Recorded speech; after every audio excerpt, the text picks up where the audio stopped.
ఈరోజు మా పార్టీకి సంబంధించినటువంటి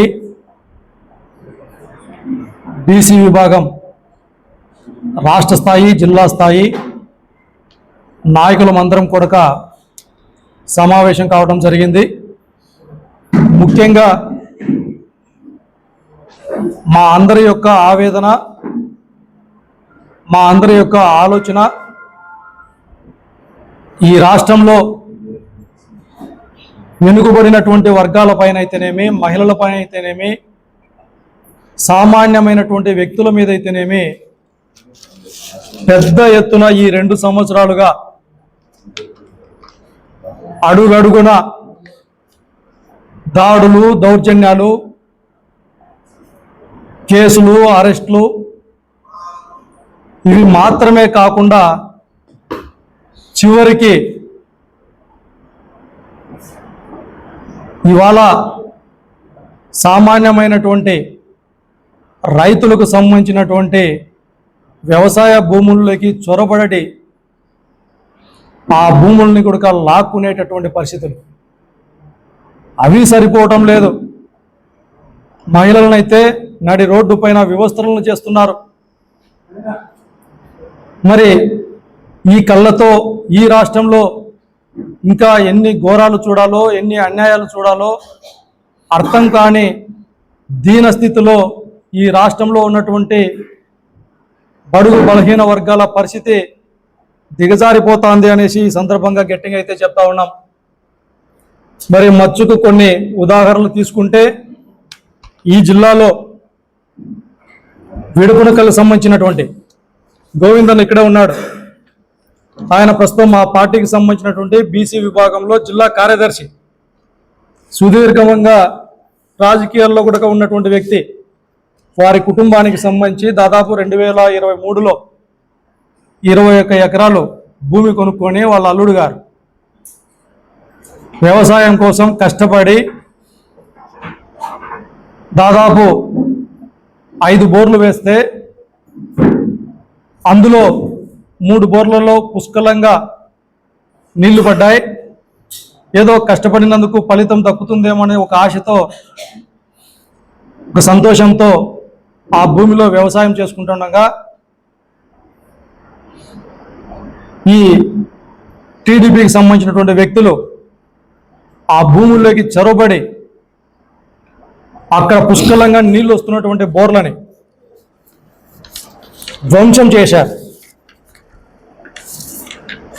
ధ్వంసం చేయడంతో పాటు ఆ బోర్లలో ఉన్నటువంటి కేసింగ్లను కూడా తీసుకొని వెళ్ళి నిర్దాక్షిణంగా ఆ కుటుంబంతో పాటే ఈ సమాజానికి ఎంత తీవ్రమైనటువంటి మనోవేదన కలిగించారో మనం అందరం చూస్తూ ఉన్నాం. అనంతపురం లాంటి జిల్లాల్లో వ్యవసాయం చేయాలంటే ఎంత కష్టమో, అత్యల్పమైనటువంటి వర్షపాతం ఉన్నటువంటి ఈ జిల్లాలో అంత కష్టపడే రైతులు వ్యవసాయం చేసుకుంటా ఉంటే దౌర్జన్యంగా చొరబడి ఆ భూముల్ని ఎలాగోలా లాక్కోవాలనేటటువంటి ఒక కుట్రపూరితమైనటువంటి ఆలోచన విధానంతో దాడులకు తెగబడటం. నిజంగా ఆ భూములకు సంబంధించి ఏదైనా మీకు హక్కు కానీ లేదంటే సమస్య కానీ ఉంటే చట్టపరంగా ఎన్నో పరిష్కారాలు ఉంటాయి. ఈ భూమికి సంబంధించినటువంటి గోవిందన్న కావచ్చు, వారి కుటుంబ సభ్యులు కావచ్చు, గతంలో ఎన్నోసార్లు కలెక్టర్ గారికి, ఎస్పీ గారికి, స్థానిక సిఐ గారికి, ఎస్ఐ గారికి విన్నవించారు. చివరికి న్యాయస్థానం కూడా వీరికి అండగా నిలిస్తే ఆ న్యాయస్థానానికి సంబంధించినటువంటి ఆర్డర్ కాపీలను కూడా తుంగలో తొక్కే విధంగా ఇవాళ టీడీపీ పార్టీకి సంబంధించినటువంటి నాయకులు దౌర్జన్యం చేయటం, ఇది ఎంతవరకు సమంజసం, ఎంతవరకు న్యాయం అనేసి ఈ సందర్భంగా ఆ నాయకులు అడుగుతా ఉన్నాం. మీకు మనసాక్షి లేదా? రైతులంటే ఇంత చిన్న చూపా? మరి కష్టపడి బోర్లు వేసుకుంటే అటువంటి బోర్లను ధ్వంసం చేసేటటువంటి ఆలోచన విధానం అనేటటువంటిది భవిష్యత్తు తరాలకు మనం ఇదేనా నేర్పించేది అనేసి మా పార్టీకి సంబంధించినటువంటి బీసీ విభాగం నాయకులందరి సమక్షంలో అడుగుతా ఉన్నాం. మరి బాధితులకు న్యాయం జరిగేంత వరకు కూడా మా యొక్క పోరాటం ఆగదు అనేసి సందర్భంగా అడుగుతా ఉన్నాం. ఇదొకటే కాదు, 3 రోజుల క్రితం రాయదుర్గంలో 70 సంవత్సరాలకు సంబంధించినటువంటి ఒక పెద్ద ఆయన ఆంజనేయులు అనేటటువంటి వ్యక్తి ఆ ఊర్లో కుళాయి కనెక్షన్ కోసం అడిగితే అదే ఊర్లోని టీడీపీ పార్టీకి సంబంధించిన నాయకులు చెప్పులు తీసుకొని కొట్టి పెద్ద ఎత్తున అవమానం ఇస్తే అవమానం తట్టుకోలేక ఆ పెద్ద మనిషి ఆత్మహత్య చేసుకొని చనిపోయాడు. కళ్యాణదుర్గం నియోజకవర్గంలో అదేవిధంగా ప్రతి చోట కూడా ఆ పెద్ద మనిషి చనిపోయాడు. రాయదుర్గం నియోజకవర్గం సంబంధించి కనేకల్.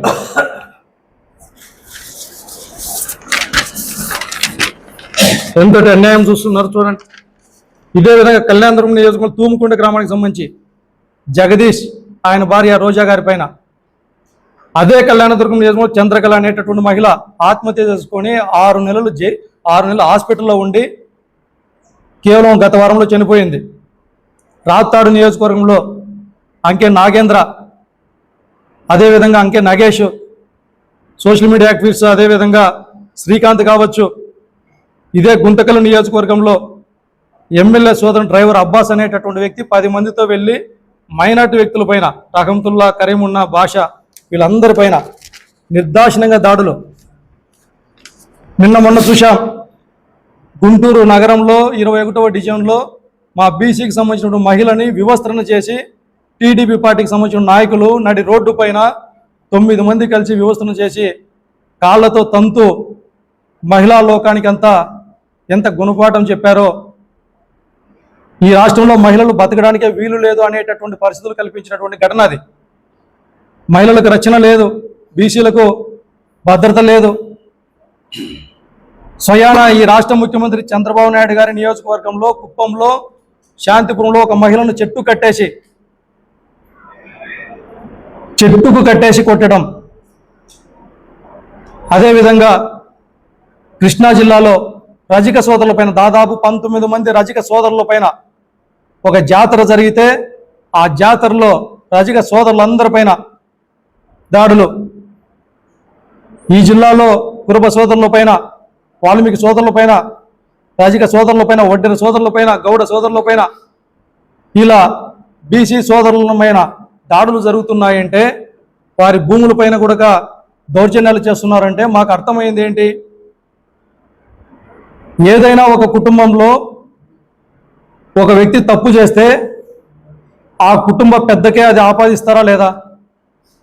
మరి కూటమి ప్రభుత్వంలో పెద్ద దిక్కుగా ఉన్నటువంటిది చంద్రబాబు నాయుడు గారు, అవునా కాదా?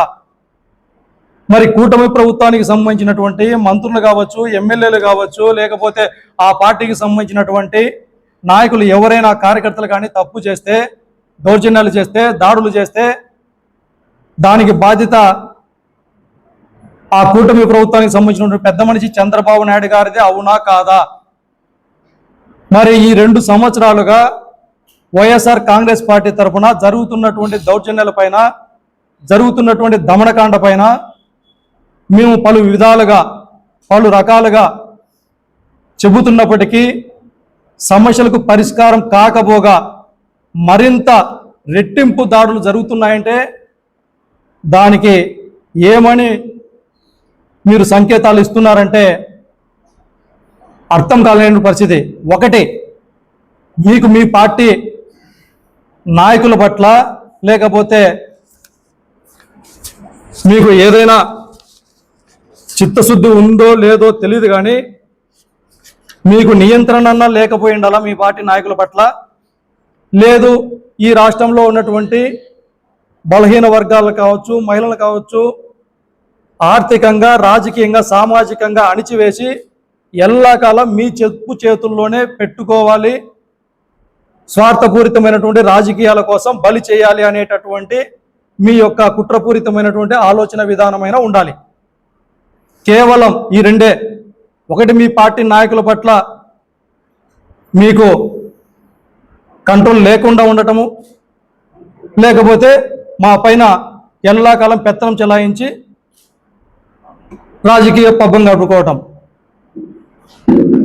మరి మేము ఈ సందర్భంగా గట్టిగా అడుగుతా ఉన్నాం, ఈ రాష్ట్రంలో బీసీలు బతకడానికి, బీసీలు రాజకీయాలు చేయడానికి, బీసీలు లేకపోతే వ్యవసాయం చేసుకోవడానికి, ఉద్యోగాలు చేసుకోవడానికి అర్హత లేదా? గతంలో మా నాయకుడు జగన్మోహన్ రెడ్డి గారు ముఖ్యమంత్రిగా ఉన్నప్పుడు ఈ రాష్ట్రంలో లా అండ్ ఆర్డర్ పరిస్థితి ఏ విధంగా ప్రజలకు అండగా ఉన్నాడో, మహిళలకు అండగా ఉన్నాడో సగర్వంగా ఒక వైఎస్ఆర్ కాంగ్రెస్ పార్టీ నాయకులుగా మేము తెలియజేస్తా ఉన్నాం. మహిళల కోసం దిశ యాప్ను ప్రవేశపెట్టాడు. మహిళా సాధికారికత కోసం, మహిళా నాయకత్వాన్ని పెంపొందించడం కోసం, బీసీల నాయకత్వాన్ని పెంపొందించడం కోసం, బీసీలకు రాజకీయంగా అవకాశాలు ఇచ్చి అండగా నిలిచి తలెత్తుకొని ఆత్మగౌరవంగా బతికేందుకు అవకాశాలు కల్పిస్తే, ఇవాళ బీసీల పార్టీ అని చంద్రబాబు నాయుడు చెప్పుకుంటూ నిరంతరం కాలం గడుపుకుంటూ ఎన్నికలు వచ్చిన ప్రతిసారి కూడా బీసీలకు మభ్యపెట్టేటటువంటి హామీలు ఇస్తూ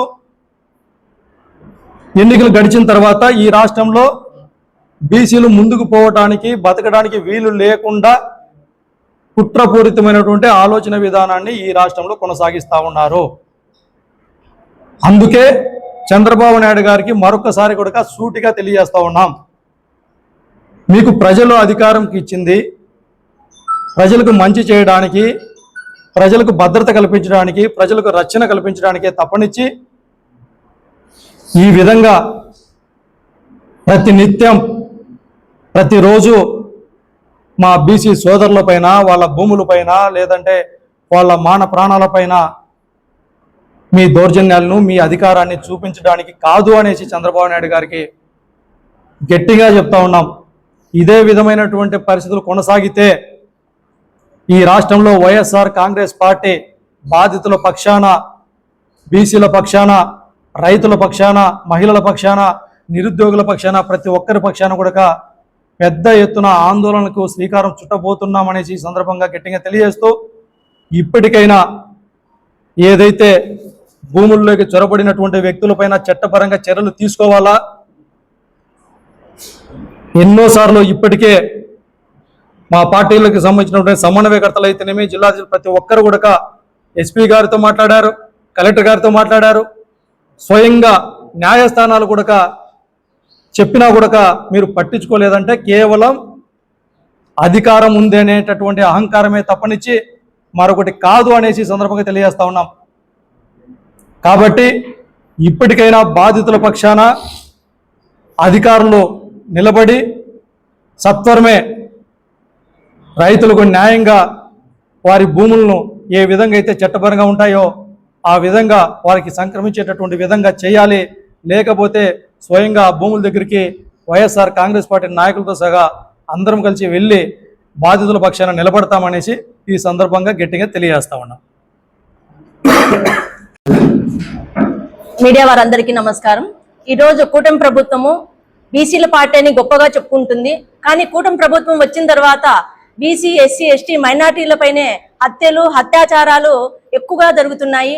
అంతేకాకుండా కూటమి ప్రభుత్వం వచ్చిన తర్వాత వాళ్ళ నాయకులకు వాళ్ళు ఏమి చెప్పారంటే, ఒక పచ్చబిల్ల ఇస్తాము, మీరు ఏ స్టేషన్కి వెళ్ళినా కూడా వాళ్ళకు కుర్చీ వేసి కాఫీ ఇచ్చి మర్యాదలు చేయండి అని చెప్పేసి వాళ్ళకు ఒక లైసెన్స్ లాగా దాన్ని ఇవ్వడం వలన ఈరోజు టీడీపీ పార్టీ కార్యకర్తలు కావచ్చు, నాయకులు కావచ్చు, వాళ్ళు రెచ్చిపోయి ఈరోజు ఎవరైతే వైఎస్ఆర్ పార్టీ నాయకులు ఉన్నారో వాళ్ళ పైన విపరీతంగా హత్యలు చేస్తున్నారు, ఆస్తుల పైన ధ్వంసం చేస్తున్నారు. అదే విధంగా నిన్నటికి నిన్న మత్స్యకార కులస్తుడైనటువంటి ఒక మాజీ ఎమ్మెల్యే సిదిలి అప్పలరాజు గారి పైన దౌర్జన్యంగా ఆయన ఏదో తప్పు చేసిన విధంగా ఆయన అరెస్ట్ చేసి అంతమంది కలిసి వచ్చి ఆయన పోలీస్ స్టేషన్ తీసుకువెళ్లడము ఎంతవరకు సమంజసమని అడుగుతున్నాం. అంతేకాకుండా ఈ రోజు ఎవరైతే ప్రశ్నిస్తారో వాళ్ళందరి పైన అక్రమ కేసులు బనాయిస్తున్నారు, ఆస్తులు ధ్వంసం చేస్తున్నారు. అంతేకాకుండా నిన్నటికి నిన్న అనంతపూర్ లో తీసుకుంటే ఒక కులస్తుడు ప్రశ్నించినాడని చెప్పేసి ఆ అబ్బాయిని ఎంత దారుణంగా కొట్టి హింసించి అబ్బాయిని వేధించినారో ప్రతి ఒక్కరం కూడా చూసినాము. ఈ రోజు ఎక్కడ చూసినా కూడా వైఎస్ఆర్ పార్టీ నాయకుల పైన ఇంత దారుణంగా పెచ్చు మీరిన విధంగా ఈ రోజు దౌర్జన్యాలు చేస్తున్నారంటే కూటమి ప్రభుత్వంలో ఉన్నటువంటి ఎమ్మెల్యేలు కావచ్చు, అక్కడ ఉన్నటువంటి నారా చంద్రబాబు నాయుడు గారు కావచ్చు, పవన్ కళ్యాణ్ గారు కావచ్చు, వీళ్ళందరూ వీళ్ళ ధైర్యాన్ని చూసుకొని ఈ రోజు టీడీపీ నాయకులందరూ ఈ విధంగా దౌర్జన్యాలు చేస్తున్నారు. అంతేకాకోకుండా ఈ రోజు పోలీసు వ్యవస్థ కూడా నిర్వీర్యం అయిపోయినది. ఎందుకంటే కూటమి ప్రభుత్వానికి వాళ్ళు ఒక తొత్తుల్లాగా మారి ఈ రోజు ఎవరైతే దౌర్జన్యాలు చేసినారో వాళ్ళపైన కేసులు పెట్టుకోకుండా ప్రశ్నిస్తామో వాళ్ళపైన నాన్ బెయిల్ కేసులు పెడుతూ ఈ రోజు దౌర్జన్యంగా వాళ్ళను జైళ్లకు పంపిస్తూ వాళ్ళను మానసికంగా శోభకు గురి చేస్తున్నారు. కూటమి ప్రభుత్వానికి మేము ఒకటే హెచ్చరిస్తున్నాం. ఆ రోజు మీరు ఏం చెప్పారు? మహిళలకు మేము న్యాయం చేస్తాము, అది చేస్తాము, 100 మందికి పారిశ్రామికవేత్తలు చేస్తామని చెప్పారు. మీరు మొన్న రాజ్యసభలో ఎంత మందికి మీరు మహిళలకు స్థానం కల్పించారని చెప్పేసి మేము మిమ్మల్ని ప్రశ్నిస్తున్నాం. ఆ రోజు పవన్ కళ్యాణ్ గారు ఏం చెప్పారు? ఎలక్షన్లకు ముందు ప్రీతి సుగాలి విషయం ఆయన అడ్డు పెట్టుకొని ఆయన గెలిచిన తర్వాత ఈ రోజు ఒక్క మహిళకు కూడా ఇన్ని అన్యాయాలు జరుగుతుంటే ఎక్కడైనా ప్రశ్నిస్తున్నారా అని చెప్పేసి మేము పవన్ కళ్యాణ్ గారిని అడుగుతున్నాము. కానీ ఈ విధంగా ఎందుకు జరుగుతున్నాయంటే లోకేష్ బాబు గారు ఎన్ని అరాచకాలు, ఎన్ని కేసులు మీ పైన ఉంటాయో మేము అన్ని పదవులు మీకు ఇస్తామని చెప్పేసి టీడీపీ నాయకులకు ఒక భరోసా ఇవ్వడం వలన వాళ్ళు పార్టీ పదవుల కోసం ఈ రోజు దౌర్జన్యాలు చేస్తున్నారు, హత్యలు చేస్తున్నారు, అమ్మాయిల పైన అఘాయిత్యాలు చేస్తున్నారు, అత్యాచారాలు చేస్తున్నారు. ఎక్కడే గాని ఈ 2 సంవత్సరాలలో ప్రజలు క్షేమంగా ఉన్నాము, ఆడపిల్లలు ధైర్యంగా బయటికి వెళ్తామని చెప్పేసి ఏ నమ్మకం కూడా లేదు. అదే విధంగా తీసుకుంటే వైఎస్ఆర్ గారి ప్రభుత్వంలో జగనన్న దిశ పోలీస్ స్టేషన్ తీసుకుని వస్తే వీళ్ళు దాన్ని నిర్వీర్యం చేసి శక్తి యాప్గా రూపొందించినారు. మేము నారా చంద్రబాబు నాయుడు గారు చెప్తున్నారు, వారికి నారా శక్తి ఏంటో మేము రాబోయే కాలంలో మా శక్తి ఏందో మేము నిరూపిస్తాము. కాబట్టి బీసీ ఎస్టీల పైన దౌర్జన్యాలు, హత్యలు, అత్యాచారాలు చేస్తే రాబోయే కాలంలో మీకు తగిన బుద్ధి చెప్తామని చెప్పేసి ఈ బీసీ తరఫున మేమందరము తెలియజేస్తున్నాము.